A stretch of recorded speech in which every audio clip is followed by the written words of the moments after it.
Hey everybody, today I want to go over progression for bent knee calf raises. This is going to be a great exercise progression to use with some of your clients who might have foot, Achilles, calf, and lower leg issues, who need to rebuild some strength and tolerance in both the foot muscles as well as the Achilles and calf musculature.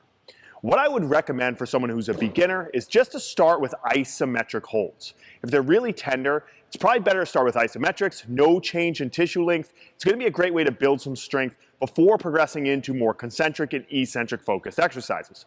So what I would start with is just a bilateral bent knee calf raise hold. By doing it with the knees bent, we can focus a little bit more on the soleus muscle rather than just relying on the gastroc, and also replicate the position that the knee, foot, and lower leg will be in. Often in sports, when we strike the ground, we're going to have some knee bend rather than stiff-legged.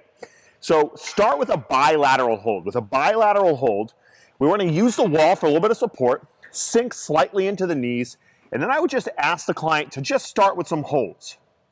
Start with some 15, 20, 30-second holds. See how they can build their tolerance. Once they can do that, then we can start to progress into bilateral lifts. And we're going to start on the ground so there's no real eccentric load into dorsiflexion. So what I would do, again, get the weight on the forefoot. We don't want the weight back. Slight bend in the knees.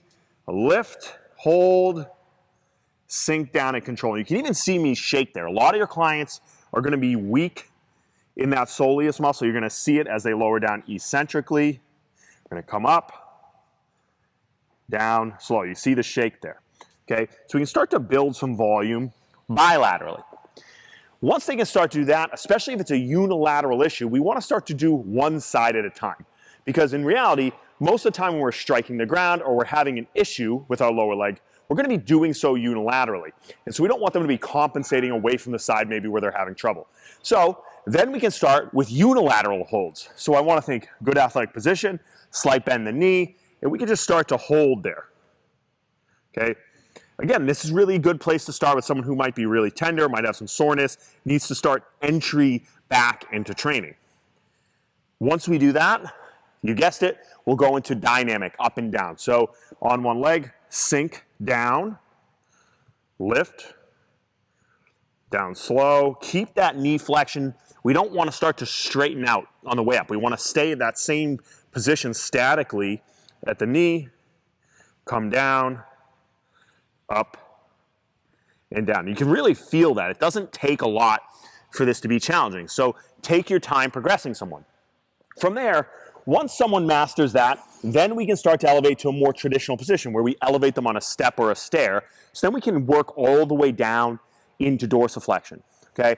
Again, you could do bilateral, slight knee bend, lift, drop down. You're going to put a little bit more stretch through that Achilles tendon in this position. It's going to be a little bit tougher.